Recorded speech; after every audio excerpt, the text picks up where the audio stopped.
کتنی نقصان دہ ہے۔ اس لیے سادات کا ادب در حقیقت رسول اللہ کی تعظیم ہے۔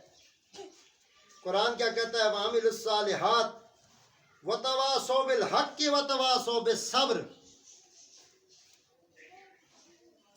اور ایک دوسرے کے ساتھ حق کی تلقین کرتے ہیں۔ ایک دوسرے کے ساتھ کس کی تلقین کرتے ہیں؟ حق کی۔ کس کی تلقین کرتے ہیں؟ حق کی۔ حق کی۔ اب حق کیا ہے؟ حق بھائی صاحب، حق کسی دوائی کا نام نہیں ہے کہ جی میڈیکل سٹور سے ملتی ہے یا کسی مسلک کی دکان سے ملتی ہے۔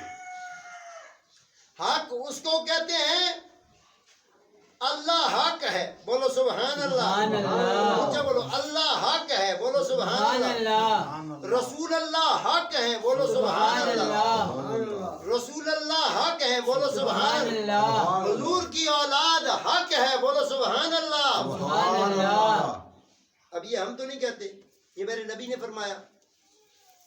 پہلے قرآن نے اعلان کیا وَجَعَلَ الْحَقَّ وَذَاقَ الْبَاطِلَ إِنَّ الْبَاطِلَ كَانَ زَهُوقًا، جب حق آتا ہے تو باطل مٹ جاتا ہے، باطل مٹ جاتا ہے۔